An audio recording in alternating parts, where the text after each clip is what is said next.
Assalamualaikum warahmatullahi wabarakatuh. Selamat pagi teman-teman, semoga semuanya dalam keadaan sehat dan tetap semangat. Di pertemuan kali ini saya akan mencoba membahas materi proses vulkanisme dan pengaruhnya terhadap kehidupan.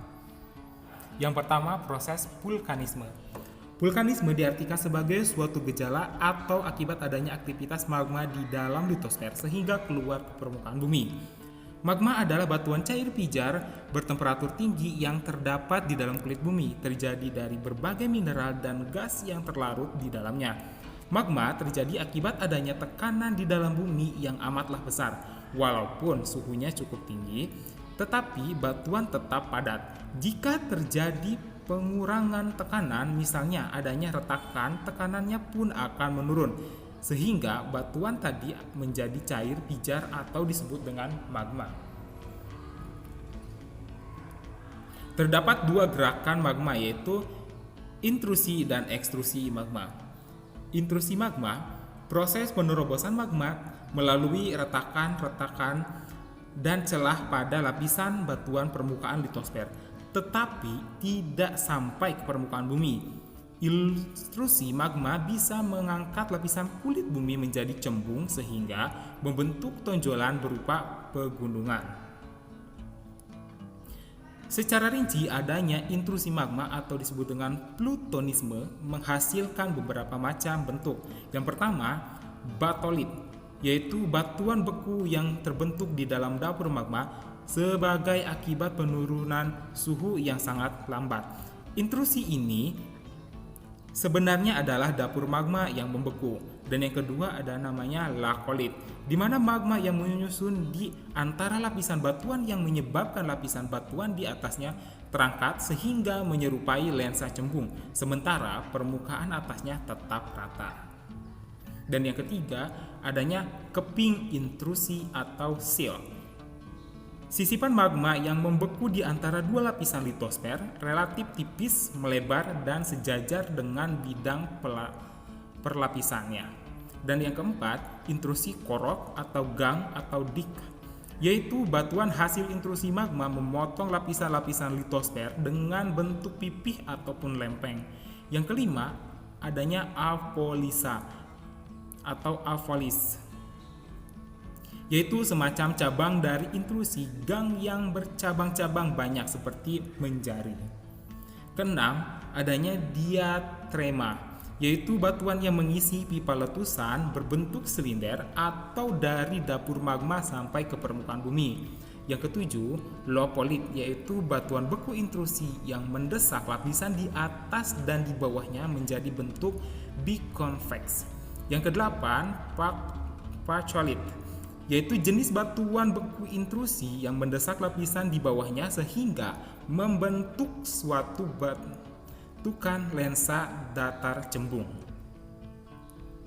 Seperti yang sudah saya jelaskan tadi, bisa dilihat berdasarkan urutan nomornya mulai dari batolit itu berada di sini, ada lakolit yang nomor 2, seal nomor 3, diaterma berada di posisi nomor 4 seperti ini.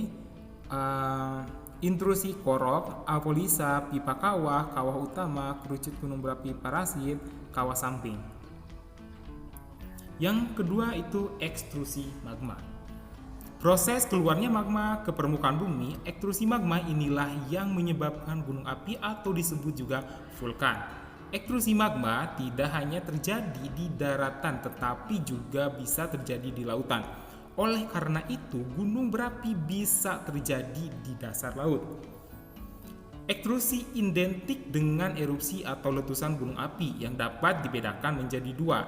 Yang pertama, erupsi efusif, yaitu erupsi berupa lelehan lava melalui retakan atau rekahan atau lubang kawah suatu gunung api. Yang kedua, erupsi eksplosif, yaitu erupsi berupa ledakan dengan mengeluarkan bahan-bahan padat berupa bom, lavili, kerikil, dan debu vulkanik bersama-sama dengan gas fluida.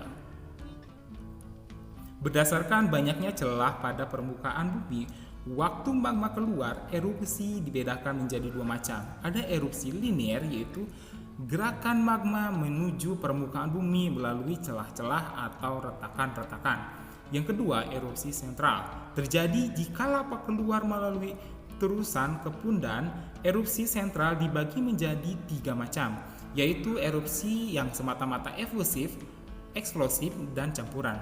Kita bahas erupsi yang semata-mata efusif, yaitu sebagian besar hasilnya adalah lava, sedangkan erupsi yang semata-mata eksplosif, sebagian besar hasilnya adalah berapi embrio. Dan erupsi campuran menghasilkan gunung berapi strato atau gunung berapi berlapis. Erupsi ini terdiri atas bahan-bahan lava dan lepas. Yang kedua, material hasil aktivitas vulkanik. Yang pertama, material padat. Adanya bom. Bom itu berarti batu-batu yang besar, yang ukurannya sangat besar. Yang kedua, terak, batuan yang tidak teratur dan lebih kecil daripada bom. Yang ketiga, lavili, berukuran kerikil. Yang keempat, pasir. Kelima, debu. Dan keenam, batu apung. Menurut asalnya, eflata dibedakan menjadi dua, yaitu eflata alogen, yaitu berasal dari batu-batu di sekitar kawah yang terlempar ketika terjadi letusan. Dan yang kedua, eflata autogen atau piroklastika, yaitu berasal dari magma itu sendiri. Material cair, yaitu adanya lava, magma yang meleleh di luar pada lereng gunung berapi. Yang kedua itu lahar panas, di mana campuran magma dan air sehingga merupakan lumpur panas yang mengalir. Dan yang ketiga, lahar dingin, berbentuk dari eflata porus atau bahan padat di puncak gunung menjadi lumpur ketika turun hujan lebat dan mengalir pada lereng serta lembah. Dan yang C, material gas atau ekshalasi, yaitu yang pertama adanya solvatar, berbentuk gas belerang, kandungannya H2S. Dan yang kedua, fumarol, yaitu berbentuk uap air, kandungannya H2O. Yang ketiga, mofet, berbentuk gas asam arang, kandungannya CO2. Gas ini berbahaya bagi kehidupan karena bersifat beracun. Terima kasih sudah menyimak materi di pertemuan kali ini. Semoga bisa bermanfaat dan sampai bertemu lagi di pertemuan selanjutnya. Wassalamualaikum warahmatullahi wabarakatuh.